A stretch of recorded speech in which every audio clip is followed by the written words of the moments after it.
Good morning, student. Once again, I am Alok sir from Abuja School, bringing next video in series in the context of chapter second. Today we are going to study about you know economic goals of Indian economy. Right? We are going to start here with first topic, first point. These are the following goals. These are the following goals of Indian economy. Indian economy, and the first and uppermost goal is modernization of technology. What is modernization of technology? Means bringing new technology, new changes in the society, or as well as in industries, as well as in agriculture sector. That is the most important thing. Right, we were using outdated technology. So my dear student, it was necessary to bring the latest technology in order to compete with the rest of the countries in relation to the production and GDP, to increase the GDP. Right, it has two sub-points. Number first, advancement of technology. The first aim was to bring the latest technology in the country. Then the second aim was change in social and mental attitude. Means changing the social and mental attitude of the people, right? Because most of the after independence, most of the Indian people were living in a primitive age, right? According to the present situation, they you know they don't know about the technology, they don't know about the various things, right? See, so they don't have vocational education, training, technical training, right? Their social and mental attitude was also backward. They were living in joint family system. They do not like to migrate in search of jobs. So all these things were there, right? So this is the as a result it was necessary to bring the modernization of technology and especially changing the changing the social and mental attitude of the people. This was very important. We were very religious type of people, right? We don't believe in scientific solutions. We were only following the religious things, right? See, that is why it was necessary to change the social and mental attitude and bringing the advancement of technology in the country. Then self-reliance. It is most important, self-reliance. Self-reliance means self-dependency. Earlier we were importing from before independence, we were importing from the England, Great Britishers, Great Britain, right? But after independence, this was decided after the first election that India should be made self-reliant. For this purpose, uh, uh, Indian government has opened 66 PSUs. PSUs, right? These PSUs are themselves a town in the country, and these PSUs were able to help India to do the progress and to develop the basic and heavy industries. It was necessary to develop these industries. Self-reliance was very necessary because India was not an industrial country. It was purchasing everything from the other countries or European countries. So that was utmost important. Now, next point is economic growth. Economic growth was also very necessary because the growth in GDP, growth in per capita income, it were all necessary. It can be possible through expansion of it can be possible through expansion of commercial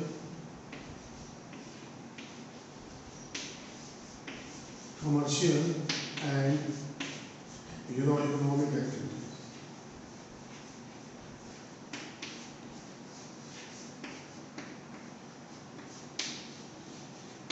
Economic activities, right? This can be possible only expansion of commercial and economic activity. So that is why economic growth means growth. When this economic growth will take place in the country, right, then economy will take off, right? It will increase the income of the people will increase, employment will increase, infrastructure will also develop. All these things will develop side by side. Right, see. Then the last point is in this context is equity. Equity means, equality. Equality in relation to income and wealth. In relation to income and wealth.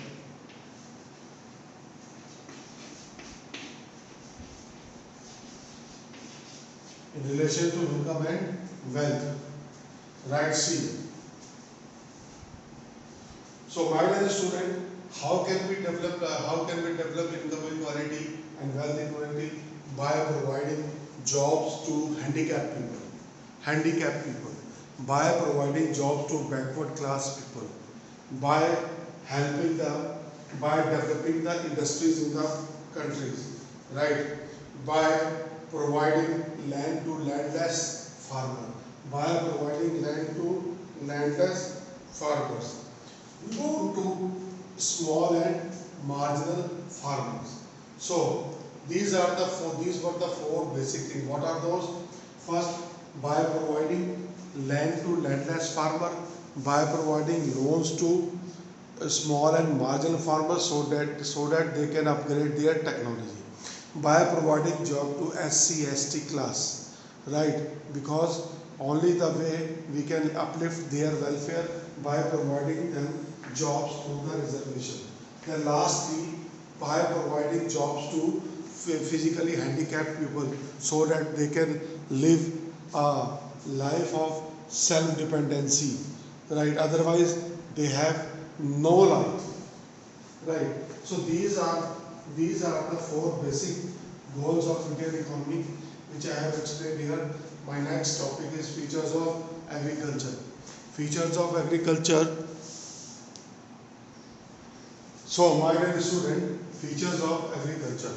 So, features of agriculture we are going to study here. Now, first of all, features of agriculture. First portion is related. The first point is related to variety of crops. We find variety of crops here. We find variety of crops here. Various type of crops are grown here because it has different type of soil. Right. In south, soil is black. Right. In north side, the soil is light brown. Right. Somewhere it is brown. Somewhere it is clay. Right. So different type of soil, in different type of soil, different type of crops are grown. So first point is that we find a variety of crops. We find a variety of crops. Right. See. Variety of crops. Number second, depending on rainfall. Depending on rainfall. Right. Irrigational facilities were not developed after independence. Right. Gradually, Indian government started developing the irrigational facilities by making the multi-purpose dams, right?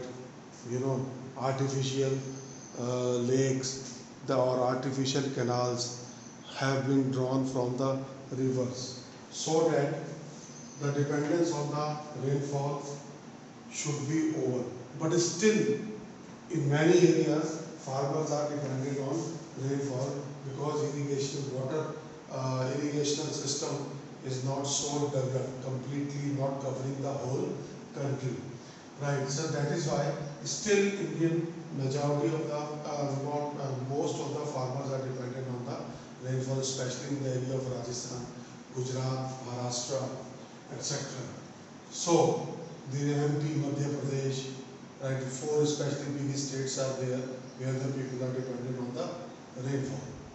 So my dear student, still we are dependent on the rainfall. Size of land holding. The size of land holdings are very small, right? Most of the farmers we found here is small and marginal farmers we found in the country, and their land size is less than 2 hectares, right? 2 hectares, right? So the whatever amount of land they possess, that is that is good for only self-consumption, but it is not good for marketable surplus. It does not generate marketable surplus. Therefore, this is a condition of Indian agriculture, right? So, existence of small size of land holding, and that land holdings are fragmented. Right? Fragmentation means segregated. Segregated. This is another problem. One piece of land is here in some other area, one piece of land in some other area. This type of problem still exists in, you know, Indian agriculture system. It has been seen. Now see poverty. Poverty is another feature, right? Most of the farmers are poor, right? Because generally in India we have, you know, my dear student, small and marginal farmer, big farmers are very less. These farmers cannot generate, were not able to generate marketable surplus. Only they were able to fulfill needs of the self-consumption, right? So that is why they are not able to. That is why they are not able to purchase good technology, and they are not able to feed their family members properly because they don't have cash sources, right? Then lack of technology. Technology is another poor, outdated technology. Most of the farmers are small and marginal. They are not able to. They were not able to afford to purchase the latest tools and technology. Right.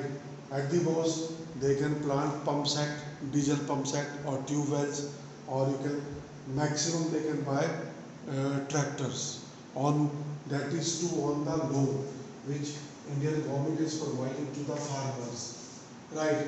So, my dear student, this is the another cause of this is the another feature of I better modern feature of Indian agriculture, that is we farmers are using outdated technology. They are still following the traditional technology on hilly areas especially. In a hilly region it is not possible to uh, uh, cultivate the crops with the help of tractors and with modern amenities, modern things. Right, see, first illiteracy. You know, most of the Indian farmers are still educated, but after independence it was found they were illiterate. 80% of the farmers were illiterate, but gradually they have started uh, taking education, and literacy rate among them is also increasing. But after independence it was found that most of the farmers are illiterate, right? And they don't have any source of education also, because they cannot send their wards to school to study. Only what they were doing as a profession, the same profession adopted by the children also. So my dear student, these are the few features of the agriculture, right? So today once again I am thankful that you are here, be patiently, and tomorrow I will pick another video for you. Okay, thank you, good day, bye.